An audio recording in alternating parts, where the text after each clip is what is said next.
Hello everyone, and welcome to the Hoop Report from a very busy Saturday in local high school basketball. I'm Mark Farinella of the Sun Chronicle, and I spent the day at two different gymnasiums. My first stop was to a local matchup that had never happened before in the history of the MIAA tournament. Crosstown rivals Attleboro in blue and Bishop Feehan in the white uniforms meeting in the quarterfinal round of the Division I South playoffs.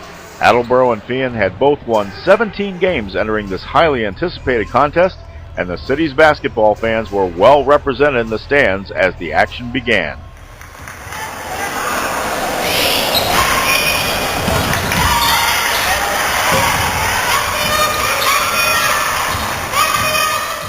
Attleboro's game plan was to slow down the Shamrocks, make them play in the half court, and to limit the turnovers that would fuel Feehan's transition offense. But the Bombardiers absolutely had to cash in on their scoring chances when they were there, and that part of the plan just wasn't working. The Bombardiers succeeded at dictating the pace of the game and were tied at 7-7 until Feehan's Lauren Donahue scored the last two baskets of the first quarter. Attleboro had several chances to keep the game close, but a combination of shooting and accuracy and Feehan's strong defense turned several promising possessions into exercises in utter frustration. Here, the Bombardiers make the effort to keep a possession alive, only to miss shot after shot.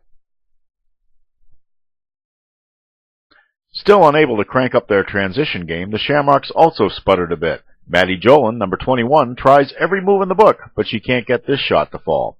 But it's almost impossible to keep a Bishop Feehan team from running and working for the best shot. And that's exactly what happens as Brenna Legacy on the baseline sees a better opportunity elsewhere and gets the ball out to Donahue on the perimeter for a three. The Bombardiers trailed 27-14 at the half, and their offensive woes continued into a third quarter in which they scored only 2 points. The bottom line in basketball? It's to score more points than your opponent. Yeah, I mean, that was the game. I thought our defense was excellent. I thought we did a nice job holding them, controlling the tempo. We got beat a few times in transition defense. They're deadly in the fast break, so that cost us. When we turned the ball over, they capitalized. Unfortunately, when we rebounded, we didn't capitalize. We didn't make those layups. We didn't make the putbacks. It just wasn't our night offensively. But defensively, I couldn't be prouder of the girls. It's an outstanding senior class. I've been fortunate enough to coach. I can't say enough about the season. I mean, 17 wins to a number 5 seed against a number 4 seed. I mean, we were head-to-head going into this game, and these girls believed. And to have the whole city of Attleboro come out and support us was big. Bishop Feehan's greater depth was also a factor in wearing the Bombardiers down. But as Coach Mike Deedy pointed out, so much of what makes the Shamrocks a successful offensive team depends upon their defensive skills.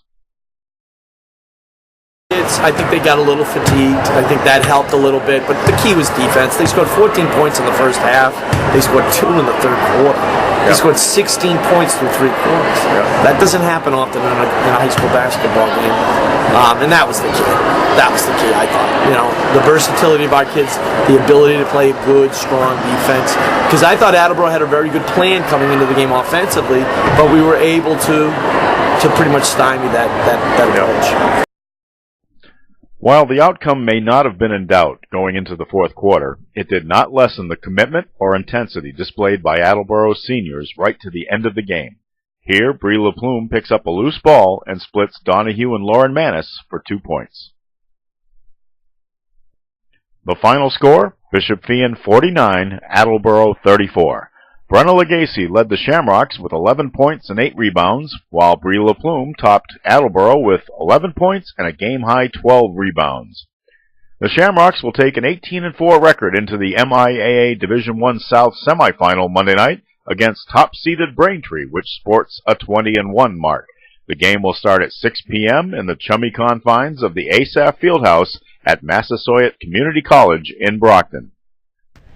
To paraphrase Ernie Banks, let's see two.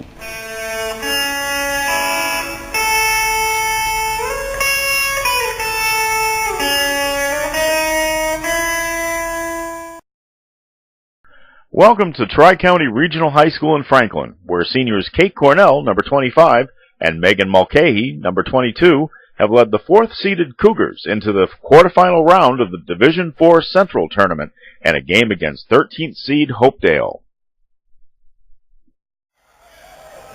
Things get off to a promising start as Kate Looney finds Morgan Gould for a layup. But it didn't take long for the visiting Raiders to gain the advantage, due in a large part to their quickness on defense. They also moved the ball extremely well in the half court, executing a play perfectly to free Katie Rizzo for a drive to the basket.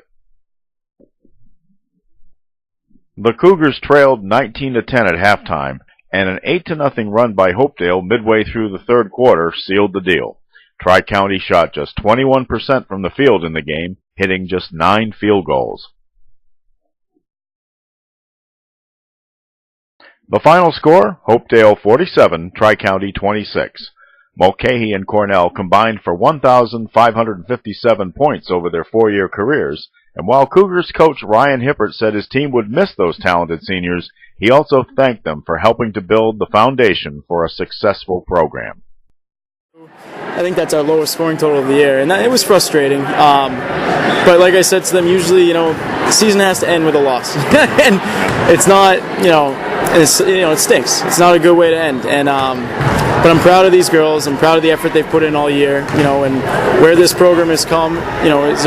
It's big because Kate and Meg have done that for us these past 4 years. They've had a high and a low, and I'm glad they got to end on a good senior year, and they've set the ground now for all these younger classmen to, step up, work hard, and continue the success. In addition to the Bishop Feehan girls, there are still 3 other local teams active in tournament play, and those 3 will all be in action on Tuesday. In the Division II South semifinal, 13th-seeded Foxborough will face a tall and undefeated Duxbury squad, the top seed in the section. That game will start at 7:45 p.m. at Massasoit Community College. In the boys' Division I South semifinal, it's a match that just about everyone wants to see. 3rd-seeded Mansfield, the defending sectional champion, against number 2 seed Catholic Memorial. That game is Tuesday at UMass Boston, a 7:45 start. And in Division II South, top-seeded Bishop Feehan will take on 12th-seeded Milton. That boys' game will be a 7 o'clock start at Brockton High School. My next game will be the Bishop Feehan girls' return to Massasoit, where they haven't played since 2011, for their showdown with Braintree. Speaking of shows, don't miss the next Hoop Report. I'll have all the details from that game in it. See you then!